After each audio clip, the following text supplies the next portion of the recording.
बलिहार जाता हूं। बलिहार जाने का मतलब ये कि उनकी कृपा अनिर्वचनीय है, शब्दों में व्यक्त नहीं की जा सकती। बलिहार जाना शब्द यही सेंस रखता है कि हमारा सब कुछ अर्पित है, फिर भी कुछ नहीं अर्पित है। हम अपना सब कुछ निछावर कर रहे हैं, फिर भी कुछ नहीं दे रहे हैं। ये बलिहार जाने का अंतरंग सेंस है। ये गुरुदेव नाम की क्या बलाएं है, थोड़ा इस पर विचार किया जाए। तमाम ग्रंथों में गुरु महिमा बताई गई है, आप लोगों ने सुनी होगी, पढ़ी होगी। एक गुरु तत्व क्या है?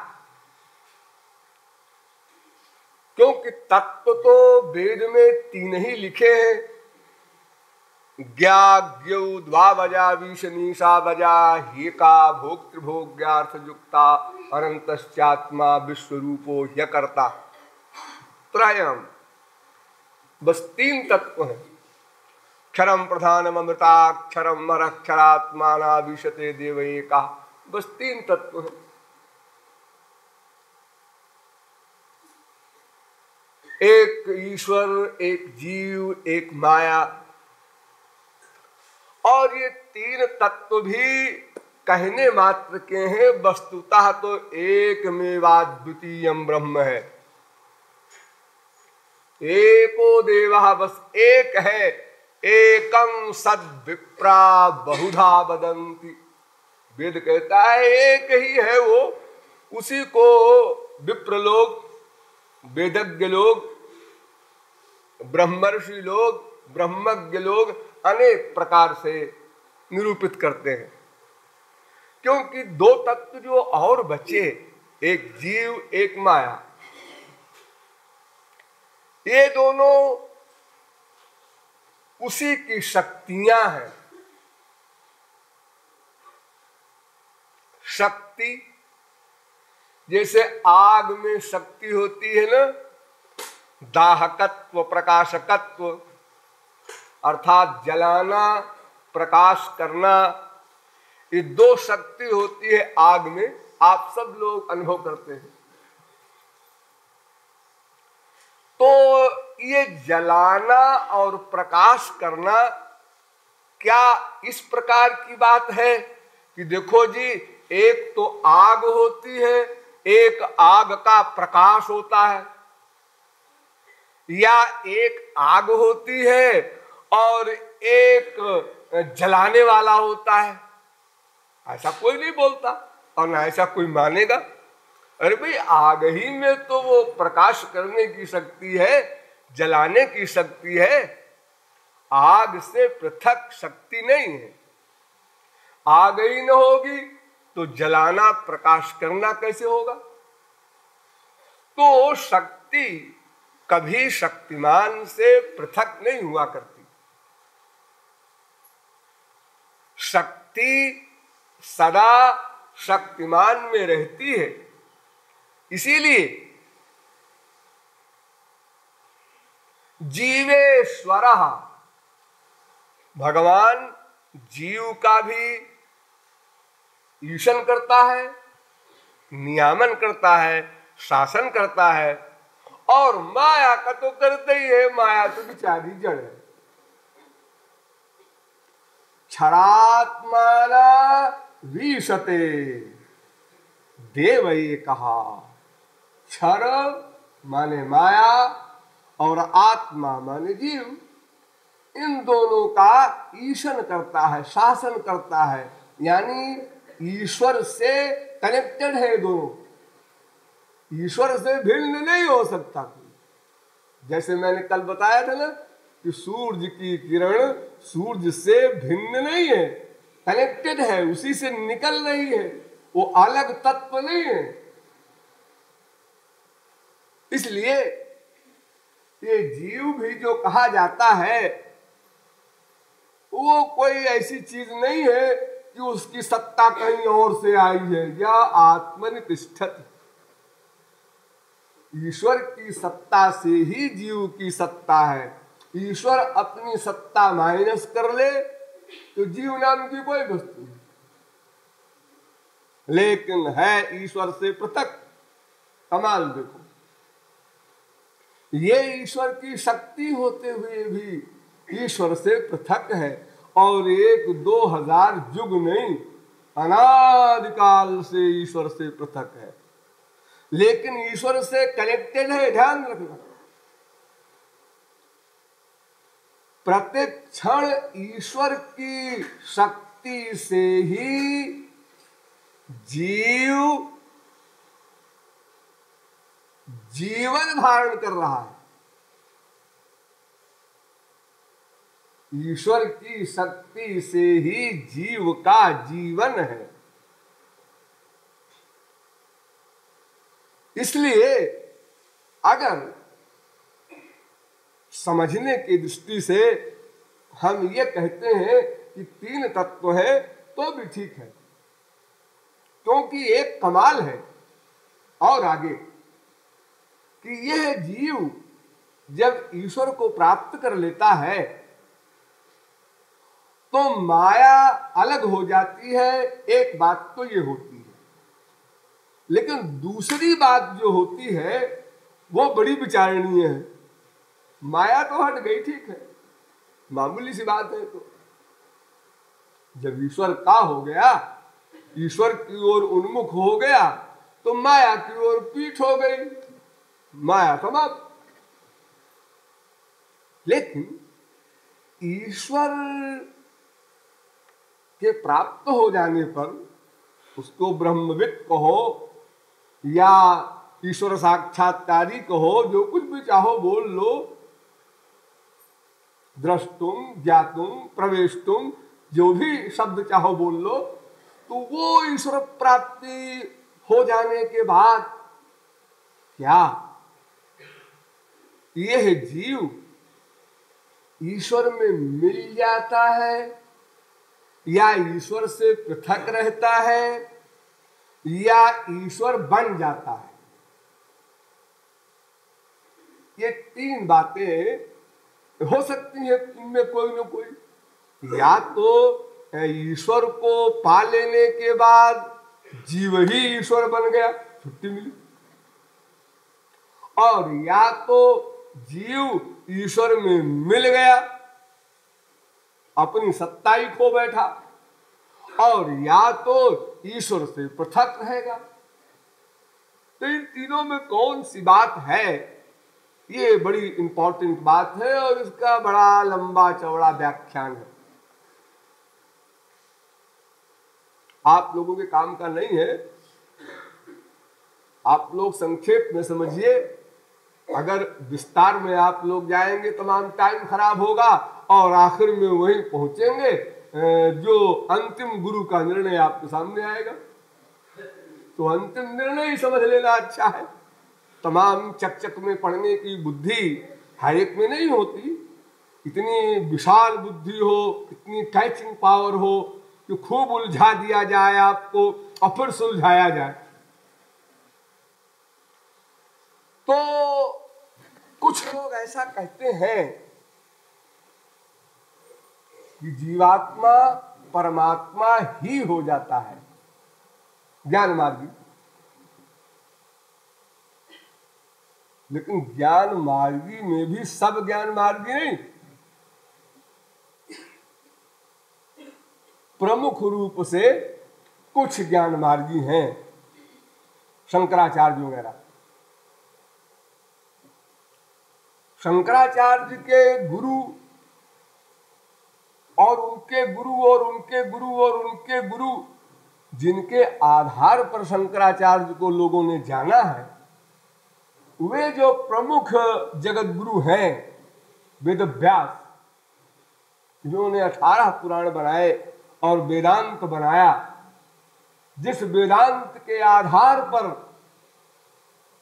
विश्व के समस्त दार्शनिकों ने अपने अपने सिद्धांत गढ़े, उस वेदांत में डिटेल में एक अध्याय ही बना हुआ है इसी के लिए, जीवात्मा के विषय में। तो उस अध्याय का सेंस ये है कि वेद व्यास ने ये बताया है कि वेदों में यह भी लिखा है कि जीवात्मा और परमात्मा एक है, और वेदों में यह भी लिखा हुआ है कि जीवात्मा परमात्मा से भिन्न है, और वेद ही अंतिम अथॉरिटी है हम लोगों की। तो इन दोनों में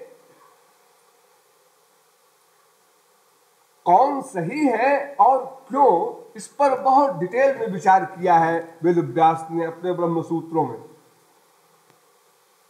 और कंक्लूजन ये निकाला है कि जीवात्मा परमात्मा ही है, यानी अभेद है, ये भी ठीक है, और भेद है, ये भी ठीक है। क्या मतलब? मतलब कुछ मामलों में जीवात्मा परमात्मा में अभेद है, जैसे परमात्मा चैतन्य है, जीवात्मा भी चैतन्य है, इन दोनों में कोई अंतर नहीं। परमात्मा चैतन्य है, जीवात्मा चैतन्य है, इन दोनों में कोई अंतर नहीं।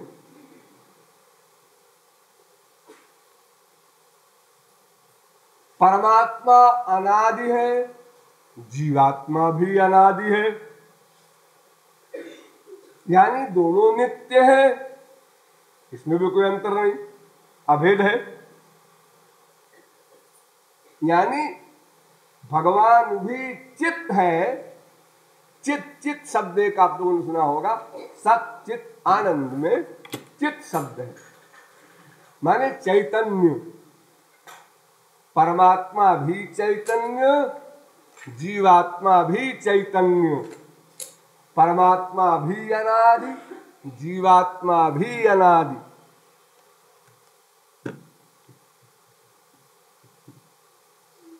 और जीवात्मा परमात्मा का शरीर है, कस्तेदम शरीरम वेद कहता है। अब शरीर जब हो गया जीवात्मा परमात्मा का, तो शरीर और शरीरी इन दोनों में भेद नहीं हुआ करता। जैसे आप जीवात्मा है, ये आपका शरीर है।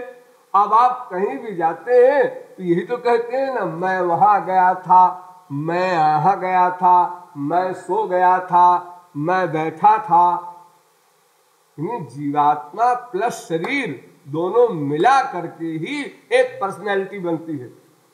तो जब जीवात्मा परमात्मा का शरीर है तो फिर दो का प्रश्न ही नहीं होता। शरीर और शरीरी में अभेद होता है, बिना शरीर के शरीरी नहीं रह सकता, बिना शरीरी के शरीर नहीं रह सकता। आप लोग कहेंगे क्यों जी, बिना शरीरी के शरीर नहीं रह सकता, ये तो ठीक है, लेकिन बिना शरीर के भी तो शरीर ही रहता है। क्योंकि जब लोग मरते हैं मृत्यु काल में शरीर ही निकल जाता है, लेकिन शरीर तो समाप्त हो जाता है, यानी शरीर ही बचता है, वो नहीं मरता। और शरीर नष्ट हो जाता है तो बिना शरीर के शरीरी रह सकता है, लेकिन बिना शरीरी के शरीर नहीं रह सकता। नहीं, ऐसा नहीं, बिना शरीर के शरीरी भी नहीं रह सकता। ये माइक शरीर की बात आप कर रहे हैं ना, ये पंचमहाभूत का शरीर माइक है, इसका त्याग कर देता है शरीरी आत्मा। लेकिन भगवान का जो शरीर है जीवात्मा, वो माइक नहीं, नश्वर नहीं, वो नित्य है। तो नित्य शरीर का परित्याग कैसे होगा? आपका शरीर जो है ये तो मेटीरियल है, प्राकृत है, नश्वर है, नेचुरल। इसलिए आप जब चले जाते हैं शरीर छोड़कर तो शरीर नष्ट हो जाता है। लेकिन अगर जीवात्मा को छोड़ के परमात्मा चला भी जाए तो जीवात्मा तो चैतन्य है, नित्य है, अविनाशी है, वो नष्ट कैसे होगा? इसलिए आपके शरीर और परमात्मा के शरीर में अंतर है। फिर भी आप भी इस पंचमहाभूत को के शरीर को छोड़कर जाते हैं, लेकिन बिना शरीर के आप नहीं जाते इस शरीर से। ध्यान दीजिए, जैसे एक सांप होता है, आपने सांप देखा होगा, तो सांप के ऊपर एक केंचुल होती है, चमड़ा होता है उसके ऊपर। तो जब तक चमड़ा सांप के ऊपर है तो आप उसको सांप कहते हैं, पूरे को सांप कहते हैं। और जो उसने अपना ऊपर का चमड़ा निकाल कर बाहर कर दिया उसको केंचुल कहते हैं। तब आप कहते हैं ये सांप जा रहा है, ये केंचुल पड़ी है। ये दो चीज हो गई, एक सांप के शरीर का ऊपरी भाग केंचुल और एक सांप। लेकिन आप जानते हैं अगर सांप आपके शरीर का ऊपरी भाग यानी वो त्वचा निकाल दी जाए तो सांप मर जाएगा। अरे छोड़िए सांप को, आप लोगों के शरीर में कहीं फोड़ा हो जाता है, घाव हो जाता है, कुछ हो जाता है, तो आप लोगों के ऊपर का चमड़ा जो है वो निकल जाता है। लेकिन ये ऊपर का चमड़ा कब निकलता है? जब नीचे चमड़ा दूसरा आ जाता है। नीचे दूसरा चमड़ा आ गया तब ऊपर का चमड़ा निकल जाता है। तो ऐसे ही सांप की केंचुल जो निकालता है, उसके निकलने के पहले दूसरी केंचुल उसके शरीर के ऊपर आ जाती है, तब वो पहली वाली केंचुल को निकालता है। वरना तो उसका शरीर एकदम नंगा हो जाए चमड़े के बिना, तो वो चले तो घाव हो जाए, मर जाए। तो ऊपर का एक और चमड़ा भीतर आ जाने पर ऊपर का चमड़ा बाहर निकलता है, तो आप कहते हैं ये सांप की केंचुल है, इसने छोड़ दिया इसको। लेकिन छोड़ने के पहले दूसरी केंचुल पकड़ लिया है, तब छोड़ा है।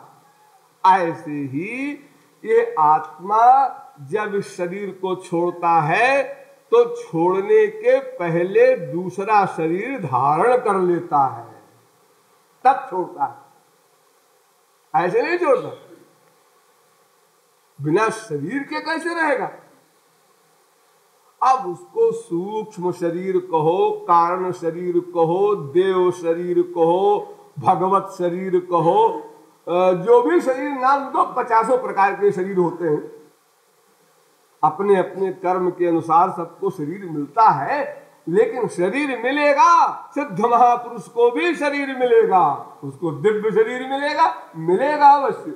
और उसी शरीर से ही वो इस शरीर को छोड़ेगा, वो शरीर मिल जाएगा, उसको लेकर जाएगा साथ में। और अगर यह भी चलो मान लो कोई बहस करे कि नहीं जी आत्मा इस शरीर को बिना रह सकता है, चलो मान लो, उसका तो जवाब मैंने आपको बता दिया कि शरीर नश्वर है इस आत्मा का, इसलिए इसको छोड़ सकता है। लेकिन परमात्मा का जो शरीर है जीवात्मा, वो अविनाशी है, इसलिए प्रश्न ही नहीं है कि आत्मा नष्ट हो जाएगा। तो नैनम छिन्नन्ति शस्त्राणि नैनम दहति पावकः न चैनम क्लेदयन्त्यापो न शोषयति मारुतः अच्छेद्योयमदाह्योयमक्लेद्यो शोष्येव च नित्यः सर्वगतः स्थाणुरचलोऽयं सनातनः। तो नित्य है, उसमें कोई विकार पैदा ही नहीं कर सकता। तो ठीक है, ये शरीर और शरीरी के नाते जीवात्मा परमात्मा एक बोला जाता है। परमात्मा का शरीर है जीवात्मा, इसलिए एक परमात्मा कह दिया तो शरीर का बोध अपने आप हो गया। अब किसी ने कहा रमेश आ गया, अब इसके बाद कोई कहे रमेश आ गया, उसकी आंख भी आ गई, उसकी नाक भी आ गई, उसका पैर भी आ गया। अगर ऐसा कोई बोले तो लोग हंसेंगे ना, दिमाग खराब है। अरे जो रमेश आ गया कह दिया तो आंख कान नाक हाथ पैर सब तो है ही है, अंडरस्टूड, अपने आप आ गया। वैसे ही जब देही के दृष्टिकोण से हमने कहा एकमेवाद्वितीयम् ब्रह्म, बिल्कुल ठीक। और जब हमने ये दृष्टिकोण लिया कि भाई अगर जीवात्मा परमात्मा है तो परमात्मा वाला ऐश्वर्य जीवात्मा के पास है क्या? दो चीज प्रमुख, एक तो ज्ञान। क्या जीवात्मा सर्वज्ञ है? नहीं। ज्ञाज्ञ, वेद में पहले ही भंडा फोड़ कर दिया। एक ज्ञा है, एक अज्ञा है, ये अंतर हो गया। दूसरा अंतर, रसो वैसः, वो परिपूर्ण आनंद युक्त है ब्रह्म, और जीव के पास आनंद नहीं। तो ज्ञान भी माइनस, आनंद भी माइनस, ये भेद हो गया। और सबसे बड़ा भेद, भगवान सर्वव्यापक है और जीव अणु सूक्ष्म एक जगह रहने वाला।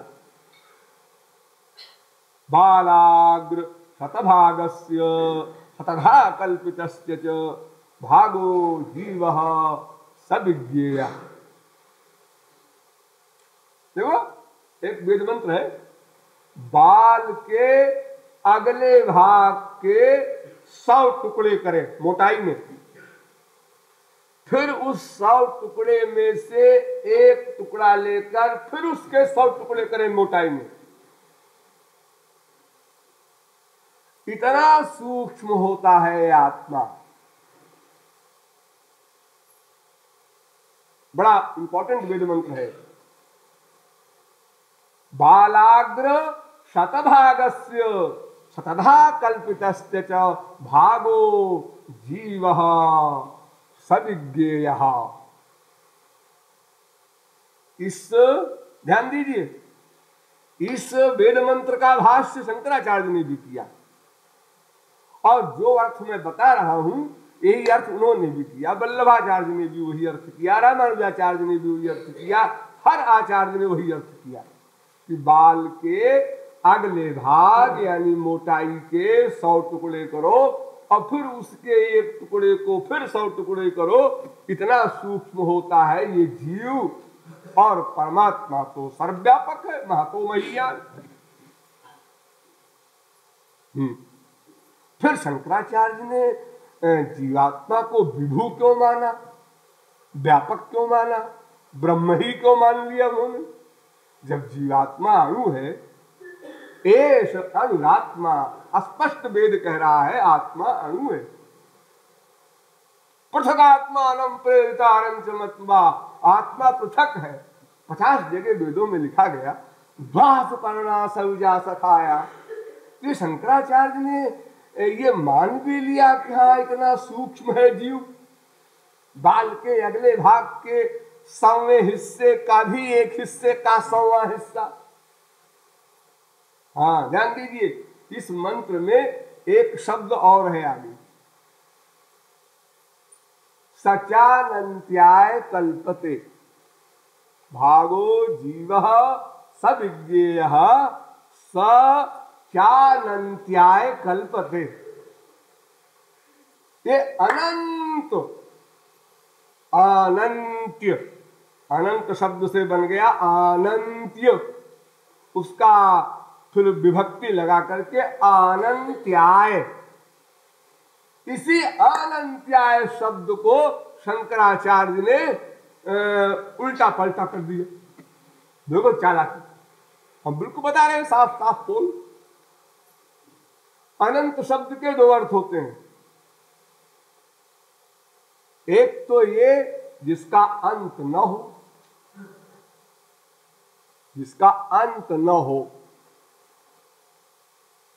यानी सदा रहने वाला, अंत नहीं, अविनाशी।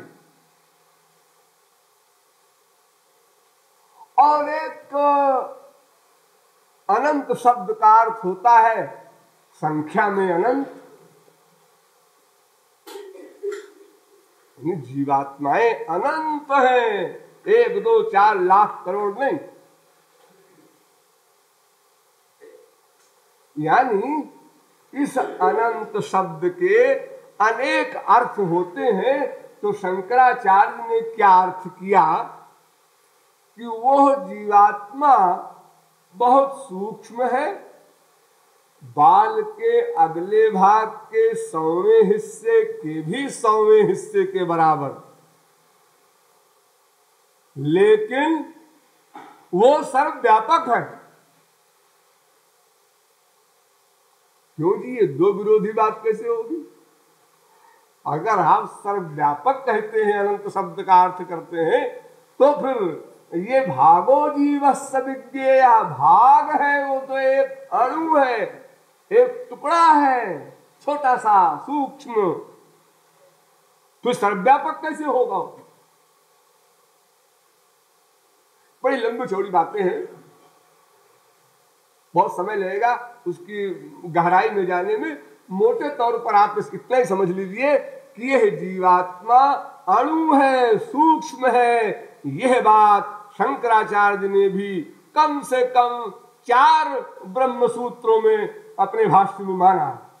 आश्चर्य देखो, 4 वेदांत सूत्रों में एडमिट किया है कि यह जीवात्मा परमात्मा का अंश है, और फिर बदल गए।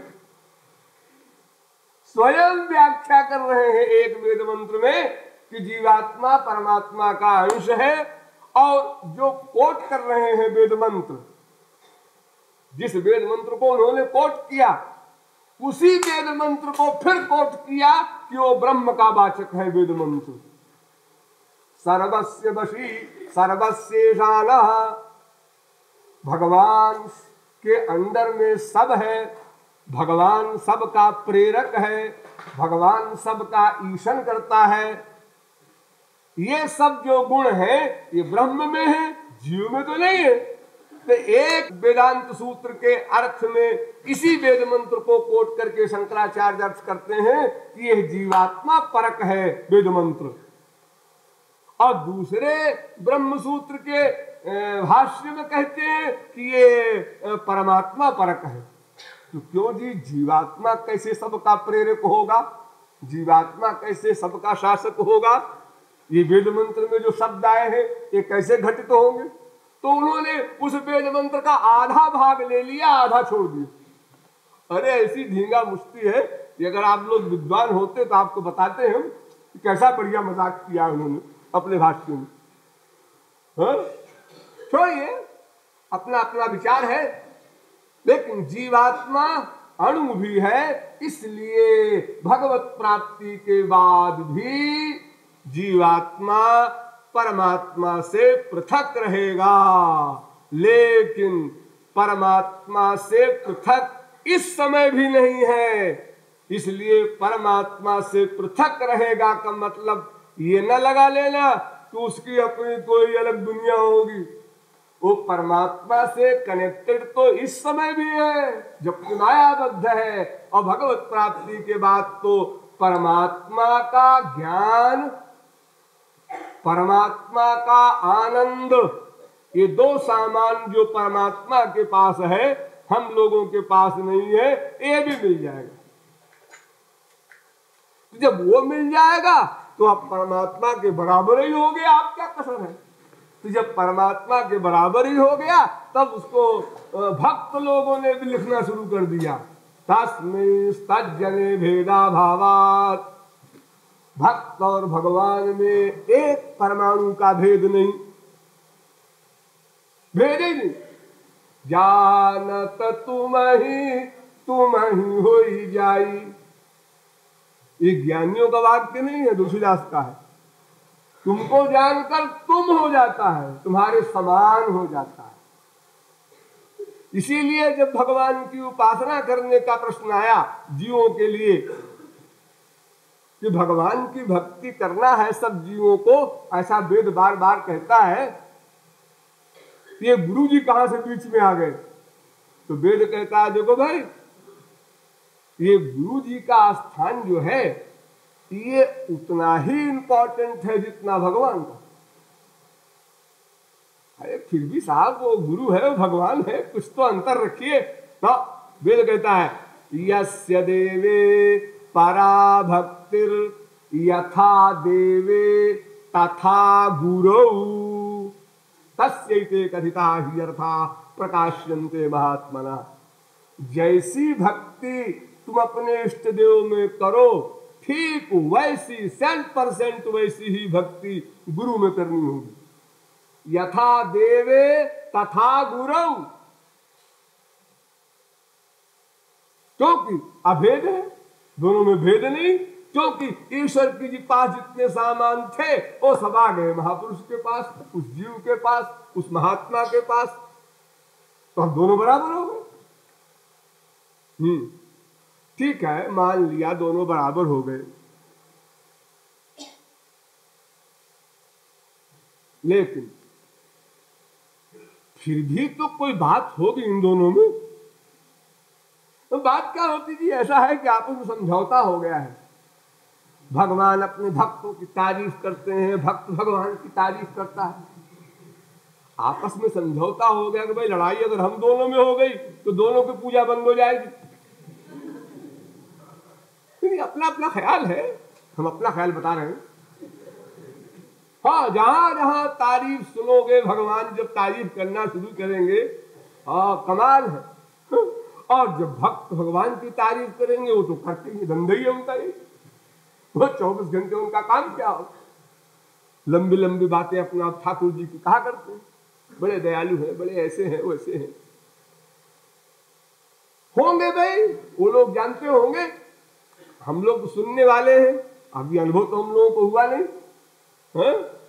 कैसे उन्होंने शबरी को, गीध को और बड़े बड़े निकृष्ट लोगों को हृदय से लगाया है। ये सब बात जब कभी हमारे अनुभव में आएगी तो हम भी कहेंगे ठीक है भाई, अभी तो सुन रहे हैं इसलिए मान रहे हैं। तो भगवान सदा भक्तों की तारीफ और भक्त सदा भगवान की तारीफ, लेकिन फिर भी कुछ बात तो है। हाँ? भगवान ने अपने वेद में सब कुछ तो कहा, मैं कौन हूं, मैं कौन हूं, जीव क्या है, माया क्या है, सब बताया, और संसारी बात भी सब बताई। वेद का तो अगर देखा जाए तो 90% भाग मटेरियल है।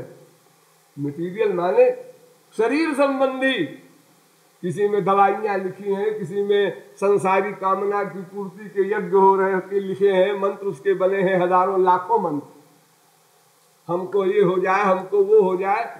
थोड़े से मंत्र हैं जो निवृत्ति मार्ग के हैं, भक्ति मार्ग के हैं, ज्ञान मार्ग के हैं, ऐसे थोड़े से मंत्र हैं जिनको कहते हैं उपनिषद भाग। बाकी वेद मंत्रों को आप लोग पढ़े तो हंसे, क्या लिखा है वेदों में, सब संसारी बातें। आपको बेटा चाहिए, ये करो, आपको ये चाहिए, ये करो, आपको पैसा चाहिए, ये करो, आपको राज्य चाहिए, ये करो, प्रतिष्ठा चाहिए, ये करो, साधारण बातें। लेकिन क्योंकि संसार में सभी वस्तुओं की कामना वाले जीव आते हैं, इसलिए भगवान ने अपने वेद में सब सामान रख दिया। पॉलिटिक्स भी रखा हुआ है, सब कुछ है। तो भगवान और महापुरुष इन दोनों में अंतर नहीं है, ये बात तो साधारण बुद्धि वाला भी समझ सकता है। तो भाई ठीक है, जब एक पावर हाउस ने अपने इलेक्ट्रिसिटी को तार में डाल दिया, तो चाहे मेन पावर हाउस को हम छुए चाहे तार को छुए, वो अपनी ओर खींच लेगा, ऐसी है।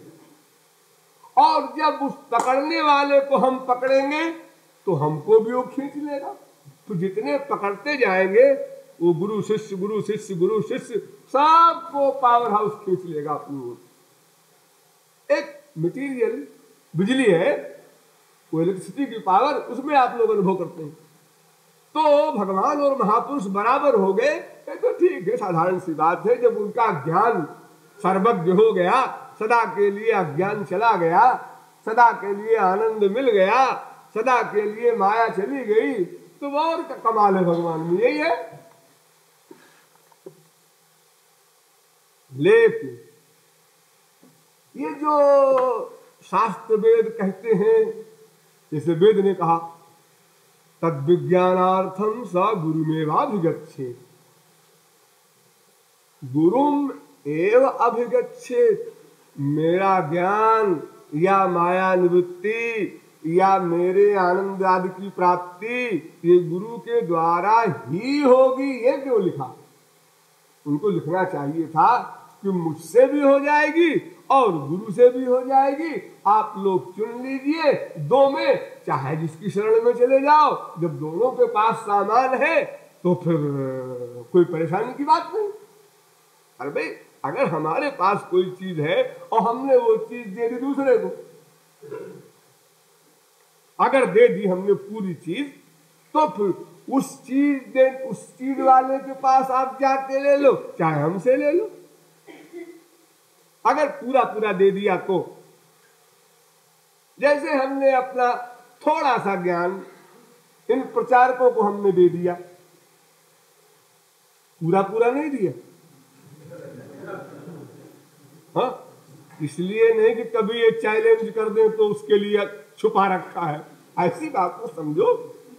वो इसलिए कि जो जो क्लास ऊंचा जाएगा प्रैक्टिकल, त्यों तो आगे वाला ज्ञान उनको दिया जाएगा, अन्यथा उस ज्ञान का कोई उपयोग ही नहीं। अगर गंभीर ज्ञान इनको दे दिया जाए अंतरंग रस वाला, तो ये समझ भी नहीं आएगा अभी। तो जो जो पात्र अच्छा बनेगा त्यों तो उसमें ग्रहण करने की शक्ति आएगी, त्यों तो सामान दिया जाएगा। लेकिन जितना सामान, जैसे दर्जा 1 की पढ़ाई है, दर्जा 4 की पढ़ाई है, उस पढ़ाई में जितनी नॉलेज की आवश्यकता है वो चाहे हमसे ले लो चाहे इनसे ले लो। और जब पूरा ज्ञान दे दिया भगवान ने अपना महापुरुष को, तो अब तो कोई सवाल ही नहीं है, चाहे गुरु से वो ले लो चाहे भगवान से ले लो। ऐसा होना चाहिए था, लेकिन भगवान ने ऐसा कानून बनाया नहीं। क्यों नहीं बनाया? ये सवाल न करो, भगवान गलत काम नहीं करता, उसने जो कुछ बनाया है वो सही है, उसमें बहस न करो। तो क्या बनाया कानून? उन्होंने कानून ये बनाया कि गुरु के द्वारा ही सारी समस्याएं हल होंगी। सारी माने मायानिवृत्ति, भगवत प्राप्ति, या जो कुछ भी आप मानते हो, आनंद प्राप्ति गुरु के द्वारा ही होगी। हाँ, भगवान के द्वारा नहीं होगी ना। एक सिद्धांत बनाया भगवान ने, मेरे द्वारा नहीं होगी। क्योंकि तुम क्या करोगे फिर? मक्खी मारोगे बैठे बैठे? जो सारा काम गुरु जी करेंगे, तुम्हारा क्या काम है? नहीं, करता तो मैं भी हूं, लेकिन मैं ऐसे नहीं करता। तो कैसे करता हूं? तेषां नित्याभियुक्तानां। क्या मतलब निर्मल मन जल सो मोहि पावा।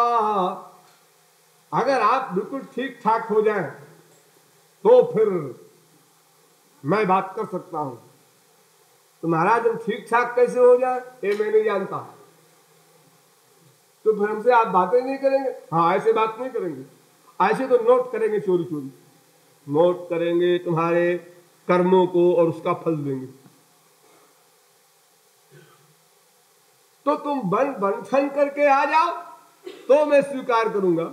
जैसे संसार में कोई लड़की होती है, वो 18, 20, 25 साल तक उसको बाप पढ़ा रहा है, लिखा रहा है, उसके शरीर को संवार रहा है, खिला पिला रहा है, शरीर भी सुंदर हो गया, स्वस्थ हो गया, नॉलेज भी हो गई, सब कलाएं भी आ गई। तब पतिदेव आए, एक लड़का आया कोई, हाँ भाई इंटरव्यू लेने आया है लड़का। कैसा इंटरव्यू? लड़की तुम्हारी हमारे अनुसार ठीक है कि नहीं? और इंटरव्यू में उसने पास कर दिया और 7 चक्कर लगाया, एक्टिंग हुई, ब्याह हो गया बन गया। लेकिन ये 25 साल तक की परेड कौन करता है? जो बाप करता है। तो महापुरुष का काम घोर से घोर पापात्मा को हृदय से लगाना, उससे बोलना, उसको समझाना, उसके गालियां खाना, उसकी दुर्भावनाओं को सहन करना और फिर उसी के पास जाना। इतना बड़ा लेबर करता है।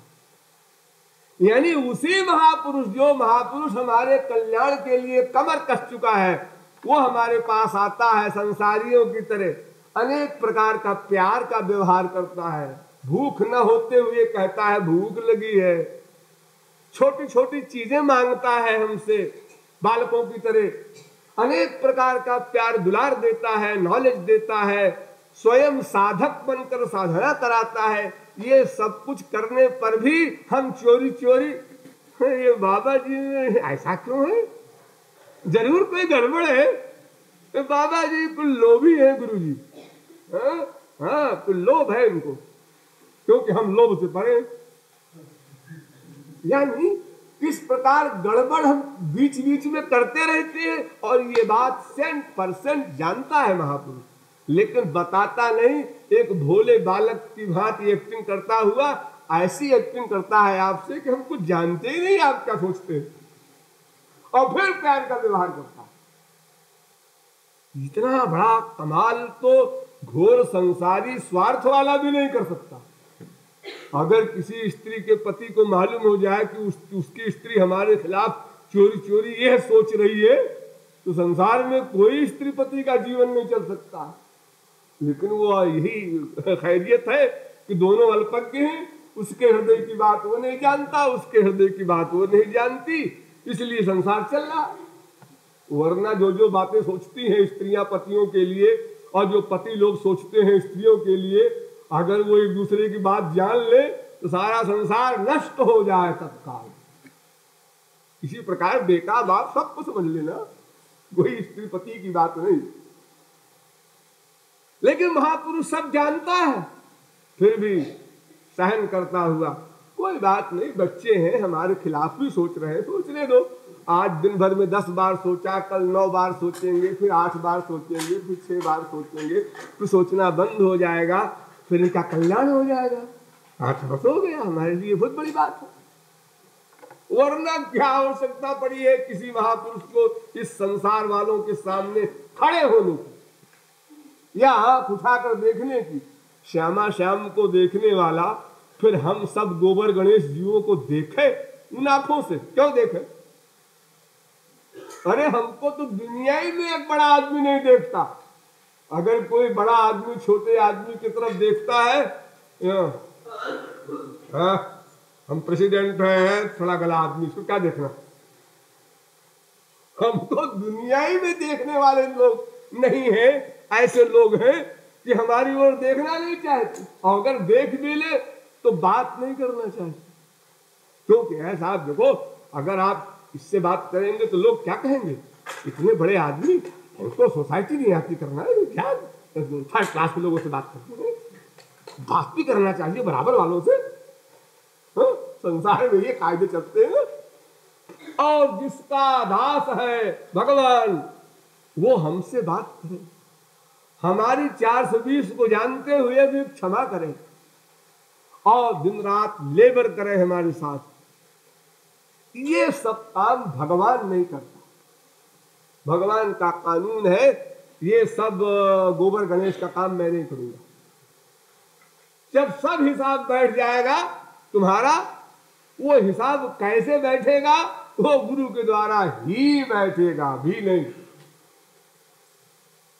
और उसके बाद भी अगर कोई ये कहे कि भगवान की प्राप्ति करा देगा गुरु, भगवान की प्राप्ति क्या होती है? भगवान की प्राप्ति क्या हुई? भगवान के पास क्या है?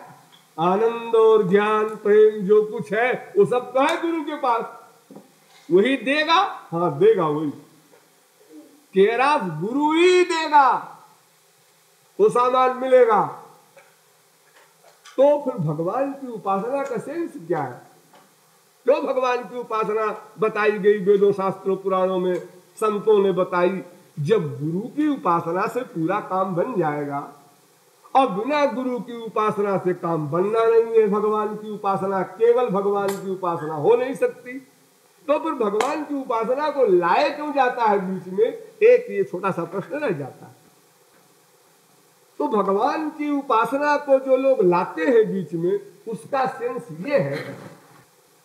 इसीलिए वेद ने कहा जैसी भक्ति गुरु की करो वैसी भक्ति मेरी भी करो, ताकि तुम्हारा दिमाग कभी खराब हो गुरु के प्रति तो कम से कम मेरी भक्ति से संभले रहो, तो फिर अंतःकरण ठीक हो जाएगा, तो फिर गुरु के प्रति ठीक हो जाएगा। लेकिन अगर गुरु के प्रति तुम्हारा आइडिया ठीक नहीं हुआ तो अनंत कोटि आंसू बहाओ मेरे लिए, मैं क्षमा नहीं कर सकता, न मैं कुछ दे सकता हूं।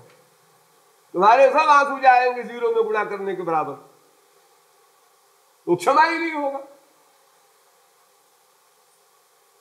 अगर आप भगवान के दरबार में अपराध करते हैं तो गुरु के यहां क्षमा हो जाएगी इमीडिएटली, और गुरु के यहां अपराध करते हैं तो भगवान के यहां क्षमा नहीं होगी, गुरु के यहां ही होगी।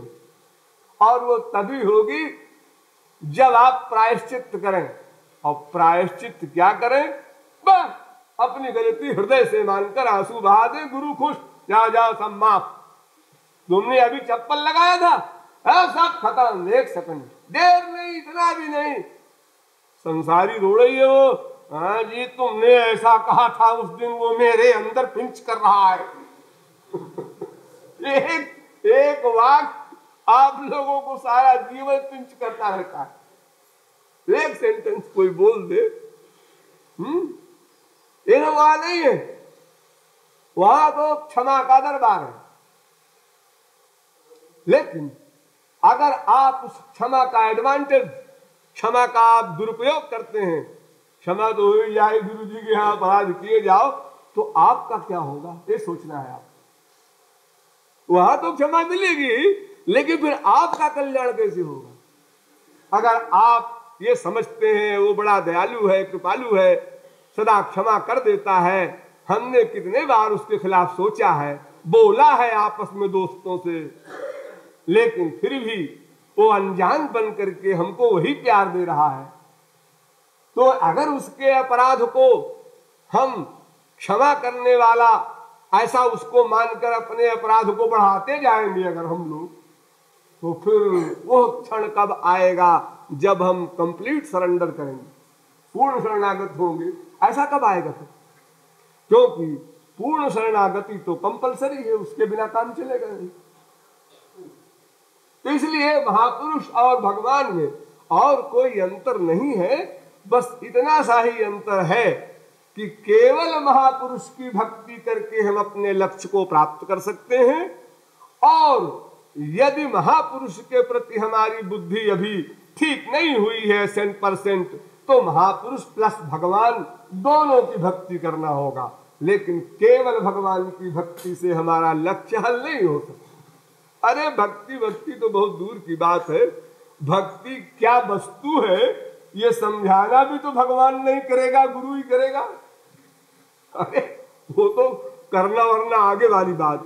फिर जब आप भक्ति करना प्रारंभ करेंगे गुरु की, भगवान की, तो उस करने के बीच में तमाम डिस्टरबेंस आएंगे, गड़बड़ियां आएंगी, वो कौन संभालेगा?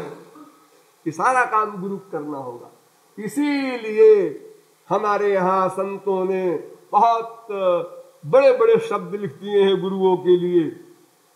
मोरे मन प्रभु आस विश्वासा, राम ते अधिक राम कर दासा, राम सिंधु घन सज्जन धीरा। भगवान समुद्र है, देखिए महापुरुष कह रहा है भगवान समुद्र है, समुद्र से किसी को लाभ मिलेगा? भला है अपने लिए आज, उससे पानी ला करके जब बादल हम लोगों को देते हैं तब हमारे संसार के लोग जीवित रहते हैं। देखो इस साल वर्षा कम हुई, क्या आफत आई हुई है सारे देश में। अगर पहले का रखा हुआ अनाज न होता तो आज लाखों मर गए होते। तो वो पानी जो लाने वाला है बादल, हम उसके कृतज्ञ हैं। समुद्र भरा रहे। और दूसरा एक टॉन्ट भी है इसमें कि समुद्र में खारा पानी है, समुद्र में खारा पानी है और बादल उसमें से मीठा पानी लाता है। ये कमाल देखो, यानी ब्रह्म दो विरोधी धर्मों का अधिष्ठान है, उसमें घपड़ सपड़ भी है, रस भी है। तो रसिक लोग रस रस निकाल करके हमारे सामने रखते हैं और कहते हैं बाकी तुम मत समझो, बाकी मत सुनो, बाकी मत सोचो। वो भगवान है, अनंत शक्तियां हैं, तुम उनको मत सोचो। अरे मामूली शक्ति का भी कोई काम करे तो उधर मत ध्यान दो। कालिया नाग को नाथ लिया, दावा नल का पान कर लिया, अघासुर बकासुर पूतना को मार दिया।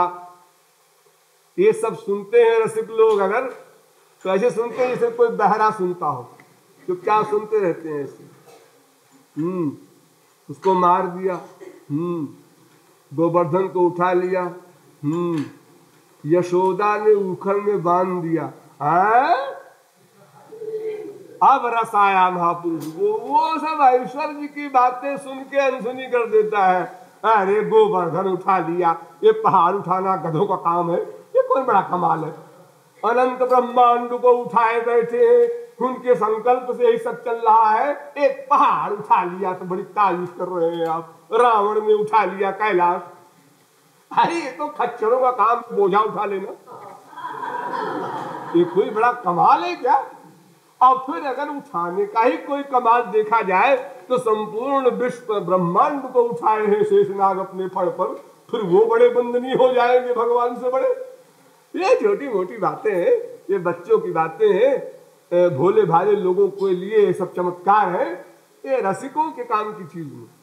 वो तो उनकी उस ऐश्वर्य को जब भक्त लोग मरोड़ करके एक बंधन में करके उसको असमर्थ कर देते हैं, शक्ति नहीं है, वो कांप रहा है, आंखों से आंसू बह रहे हैं, मैया के डंडे को देख रहा है, उस झांकी के रसिक लोग उपासक हैं। एक घोर तामी लंपट की तरह गोपियों के पीछे पीछे घूम रहा है कि एक बार ये गोपी अपनी आंखों से देख दे। कैसे देख दे, क्या करें? अनेक तरकीबें करने पर भी जब नहीं सफल होते तो चुनरी खींचते हैं कि ये गुस्से में ही देखे। ये जीव उद्धार के लिए जो इतने अपने को नीचे गिरा देते हैं भक्तों के लिए, इसमें रस है।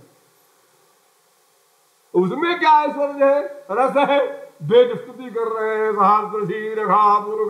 ठीक है, छोटी मोटी बातें। उनकी क्या कोई स्तुति करेगा, क्या कोई शब्दों में बोलेगा, सब जगह आ लगा दो उसको। अदृष्ट व्यवहार व्याग्राही अलक्षण चिंतित। तो गुरु का महत्व इसीलिए अधिक माना गया है कि वो हमारी पतित अवस्था से हमको उठाकर और अंतिम अवस्था तक वही ले जाता है। लेकिन भगवान को साथ इसलिए रखा जाता है, गुरु लोग आदेश देते हैं कि भगवान के प्रति आपको दुर्भावना नहीं होगी। एक तो वर्तमान काल में सगुण साकार रूप से नहीं है आपके सामने, ये मेन रीजन है। अगर गुरु और भगवान दोनों सामने खड़े हो तो बंटा ढारे हो जाए फिर आपका। क्योंकि जैसे गुरु में आप दुर्भावनाएं किया करते हैं, ऐसे भगवान में भी किया करें। ये भगवान है, भगवान तो नहीं लगते। देखो रो रहे हैं, भला भगवान को कोई तकलीफ होगी जो रहेगा? देखो डर रहे हैं, अरे ऐसे भागे मथुरा से कि द्वारका में सांस ली। भयादस्याग्निस्तपति भयात्तपति सूर्या, जिसके भय से भयभीत होता हो वो एक जरासंध के भय से भागे। जी कहीं नहीं, भगवान भगवान नहीं है, हम तो नहीं मानते। आपका ख्याल है ठीक होगा, लेकिन वो चूंकि भगवान नहीं है इसलिए उनके प्रति हमारी दुर्भावना। भगवान क्या, संतों के प्रति भी, सूरदास, तुलसीदास, मीरा कोई झूठ मूठ का नाम गढ़ दे तो भी, संतोषी माँ लो एक मनगढ़ंत देवी जी हो गई तो भी आप उनको मान लेंगे, क्योंकि वो नहीं है सामने। कोई दोष आपको दिखाई नहीं पड़ेगा, क्योंकि माइक वर्क उनका कोई है ही नहीं। जब वही नहीं दिखाई पड़ रहे तो वर्क क्या दिखाई पड़ेगा? इसलिए भगवान को भी साथ रखा जाता है। इसलिए महापुरुष और भगवान में और कोई भेद नहीं है। अपने कार्य के दृष्टिकोण से हम महापुरुष को अधिक महत्व देते हैं, और उन महापुरुषों में भी जिस महापुरुष के हम शरणागत होते हैं उसको गुरु कहा जाता है। यानी भगवान से इंपॉर्टेंट महापुरुष और महापुरुष से भी इंपॉर्टेंट हो गया गुरु, जो एकमात्र हमसे संबद्ध है। महापुरुष का मतलब तो होता है भाई, विश्व में 10 महापुरुष है मान लो, और 10 महापुरुष के शरणागत अलग अलग लोग हैं, और हम भी उनको महापुरुष मानते हैं, ठीक है। लेकिन हम जिसके शरणागत हैं उसके प्रति हमारे उपकार महापुरुष से भी अनंत गुना है, क्योंकि उसी से हमारा सब काम बनना है। तो भगवान से अधिक महत्वपूर्ण महापुरुष, और महापुरुषों में भी वो सबसे अधिक महत्वपूर्ण जिसको हमने गुरु रूप में वर्णन किया है। तो ऐसे गुरु की मैं बलिहार जाता हूं। उसके विषय में क्या कहा जाए, कोई शब्द नहीं है। अरे भगवान के लिए ही कोई शब्द नहीं है, उनके कृपा के बारे में ही वेद मुख हो जाते हैं, तो फिर महापुरुष उनसे अधिक इंपॉर्टेंट। फिर गुरु एकमेवाक्षरं यस्तु गुरु शिष्यं प्रबोधयेत् पृथिव्याम नास्ति तद्द्रव्यम यद्दत्वा चालनो भवेत्। मनु जी महाराज कहते हैं भाई, एक तत्व ज्ञान भी अगर गुरु आपको करा दे तो अनंत कोटि ब्रह्मांड में ऐसा कोई सामान नहीं है। सारा ब्रह्मांड भी दान कर दो तो उऋण नहीं हो सकती।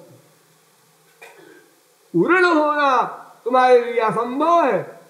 हाँ, अपने संतोष के लिए तुम चाहे जो अर्पण कर दो गुरु को, लेकिन वो मूल्य नहीं।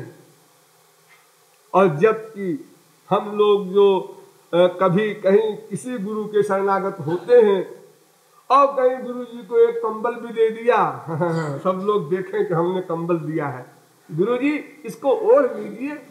ओढ़ लेंगे, ओढ़ लेंगे।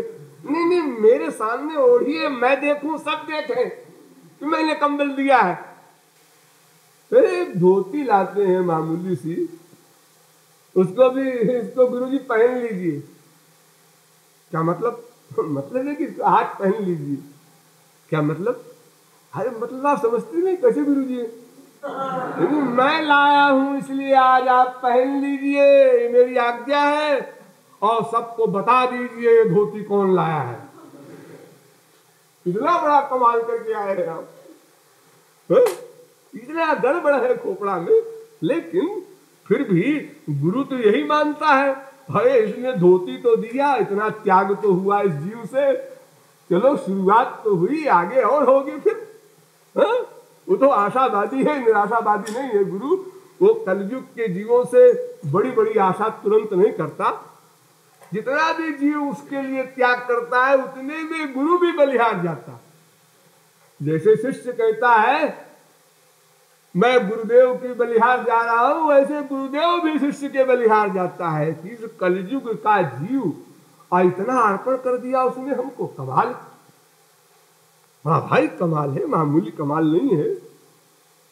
बहुत सी चीजें ऐसी होती हैं जो कि आश्चर्यजनक होती हैं। जैसे मान लो बहुत से लड़के लड़कियां जो यहाँ 40 साल से कम की उम्र के बैठे हैं, ये ईश्वर की ओर चलने के लिए इतने व्याकुल हैं, घर छोड़कर कष्ट में आकर यहाँ पर दिन रात साधना कर रहे हैं, ये कमाल।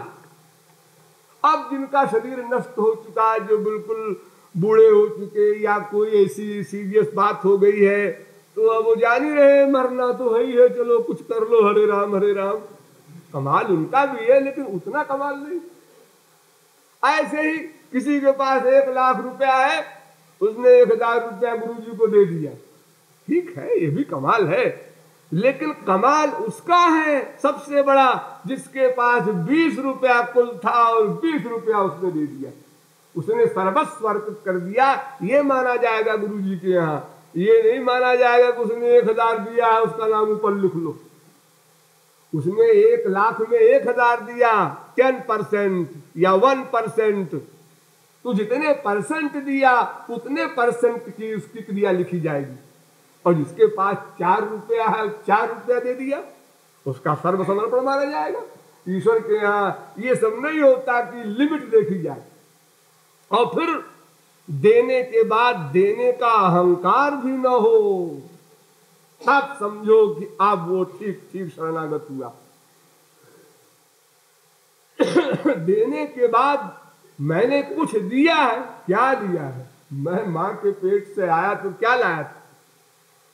अरे ईश्वर का माल है, और ईश्वर के जिसका ईश्वर दास है, अगर उसको हमने कुछ एक खुराक खाना दिया, 1 करोड़ दिया, 1 अरब दिया, 1 ब्रह्मांड दे दिया, तो हमने अपना क्या दे दिया? अरे वो ईश्वर ही का तो था। अगर ईश्वर ने हमको उत्तराधिकारी बना दिया कुछ दिन के लिए, बेटा तुम करोड़पति हो जाओ, 35 साल तक रहोगे जिंदा, 35 साल के लिए करोड़पति बनाते हैं तुमको, और वो क्या समझ रहा है, हम तो करोड़पति हो गए सदा को, और 35 साल बाद जब मरा, ये साहब ये करोड़पति वाला सा मामला, ये तो बेटा जाओ तुम दूसरे के लिए हो गया, अभी तुम्हारे लिए कुछ नहीं है, 1 नया पैसा नहीं। वो करोड़पति जितना गड़बड़ किया है उसने, उस करोड़ रुपया के उपयोग नहीं किया ठीक से, उसका दान नहीं किया, उसमें अहंकार किया, ममत्व किया, इन सब अपराधों का दंड अलग मिलेगा, और करोड़ की संपत्ति यही छिन गई वो अलग। जैसे कहीं पर गांजा भांग शराब पीना मना हो, बेचना मना हो, और वो पकड़ जाए तो सामान भी जब्त, तो सजा अलग से होगी। तो गुरु के विषय में कहा तमाम लोगों ने है, लेकिन कोई कह नहीं सकता, वो ऐसी चीज नहीं है जो शब्दों में लाई जा सके। हमको केवल लाभ लेना है और शरणागत होकर आगे बढ़ना है, जिससे हमें लक्ष्य की प्राप्ति हो। और गुरु के विषय में तो विशेष बातें गुरु लोग बता सकते हैं, मैं क्या बताऊं। बोलिए वृंदावन बिहारी लाल की।